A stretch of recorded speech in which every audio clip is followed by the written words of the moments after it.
বিয়েবাড়ি তো মোটামুটি ভালোভাবে কেটে গেছিলো, আর বিয়েবাড়ির রেশ কাটিয়ে এবার কিন্তু ঘরে ফেরার পালা। তাই চলে এসেছিলাম বাপের বাড়ি। আর বাপের বাড়ি থেকে সোজা কিন্তু আমি কলকাতা ব্যাক করব। তাই এসেই দেখি মা রান্না বান্না করতে শুরু করে দিচ্ছে। আর সব করেছিল আমার পছন্দের, আর তারই একটা ছিল মাছের টক, দেশি জাপানি পুঁটি মাছের টক। তো চলো বন্ধুরা, আর সেই রান্নাই তোমাদের সঙ্গে শেয়ার করব।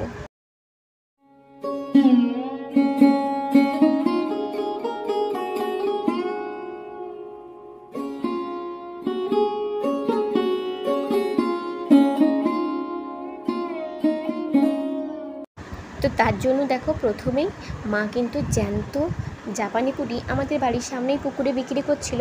আর এইরকম জ্যান্ত সচরাচর কিন্তু আমরা পাই না, মানে আমি যেখানে থাকি সচরাচর কিন্তু পাওয়া যায় না, মানে পাওয়া যায় মাঝে মধ্যে। তো তাই মা দেখো আমাদের জন্য একদম মাঝারি সাইজের জাপানি পুঁটি মাছ মানে নিয়ে এসেছিলো, আর তারই করছিল আমচুর দিয়ে টক। তো দেখো মা প্রথমে কেমন রান্না করে আজ সেই ভিডিওটাই তোমাদের সঙ্গে শেয়ার করব। তো প্রথমেই দেখো মা মাছগুলোকে হালকা করে ভেজে নিচ্ছে। আমাদের কিন্তু দুরকমভাবে মা রান্না করে, তবে মা যে রান্নাগুলো করে তারই একটা পদ্ধতি তোমাদের সঙ্গে শেয়ার করছি। প্রথমেই দেখো মাছগুলোকে হালকাভাবে ভেজে নিচ্ছে, কারণ মাছ যদি কড়া করে ভাজা হয়, যখন সঙ্গে সঙ্গেই রান্না হবে তাহলে একটু মানে ছিবড়ে টাইপের হয়ে যায়, মানে হার্ড হয়ে যায়। তাই হালকা করে যদি ভাজো, মাছটা নরমও থাকে আর সফটও থাকে।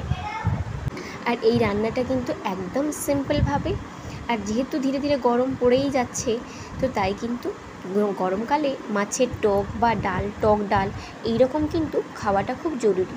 আর আমাদেরও কিন্তু সেই রকমভাবেই হয়। তো চলো, আশা করি তোমাদের এই ভিডিওটা ভালো লাগবে, পুরো ভিডিওটা দেখার অনুরোধ রইল।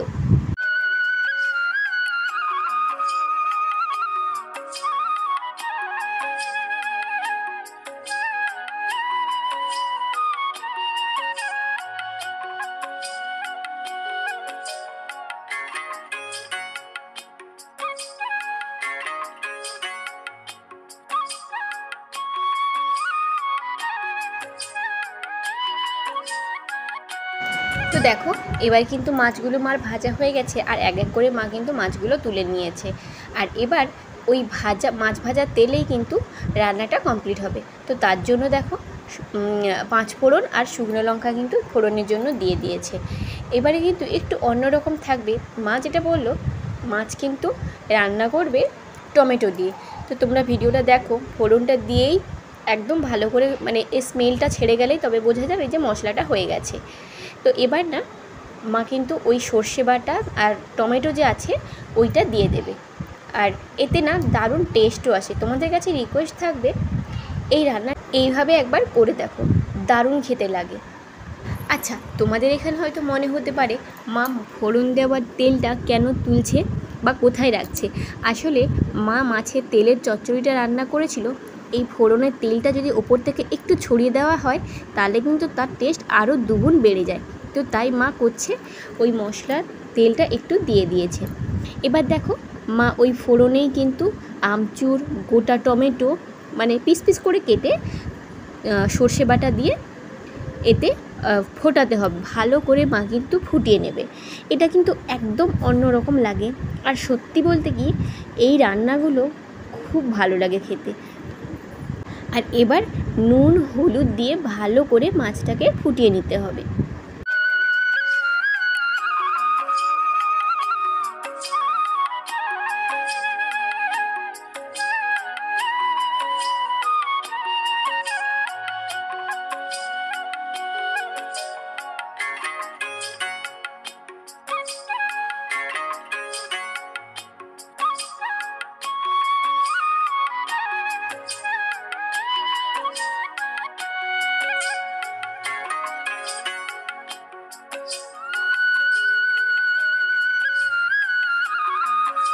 তো এদিকে দেখো টকের জুসটা ভালো করে ফুটে গেছে, আর মা টমেটোগুলোকে একটু ঘেঁটে দিচ্ছি, কারণ টমেটোগুলো ঘেঁটে দিলে টেস্টটা আরও বেশি ভালো হয়।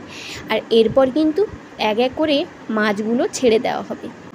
বন্ধুরা, আমার আগের ভিডিওগুলো মানে ননদের বিয়ের ভিডিওগুলো তোমাদের কেমন লাগলো আমাকে কিন্তু অবশ্যই কমেন্ট করে জানিও। আসলে আমার পক্ষে যতখানি সম্ভব ছিল আমি সবটা তোমাদের সঙ্গে শেয়ার করার চেষ্টা করেছি। তো এদিকে দেখো রান্নাও বেশ কমপ্লিট, আর আমারও কিন্তু আবার ধীরে ধীরে সময় হয়ে আসছে।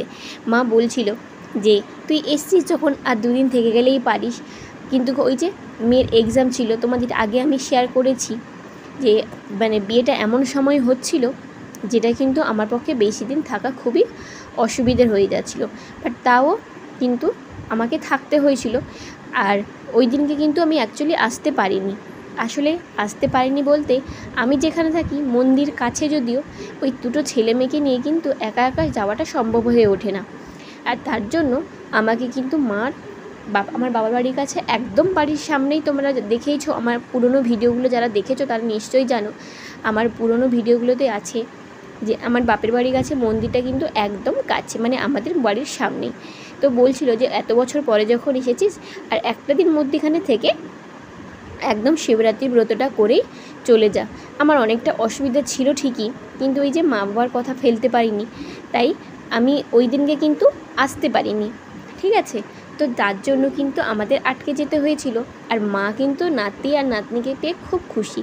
যেদিনকে পুজো ছিল এটা কিন্তু তার একদিন আগেকার ভিডিও, কারণ আমাদের নিয়ম আছে পুজোর মানে কোনো উপোস রাখলে তার আগে কিন্তু আমাদেরকে নিরামিষ খেতে হয়, মানে মাছ, মাংস, পেঁয়াজ, রসুন, ডিম এগুলো কিচ্ছু খাওয়া যায় না। তো যাই হোক বন্ধুরা, কথা বলতে বলতে রান্না কিন্তু আমার প্রায় কমপ্লিট হয়ে গেছে।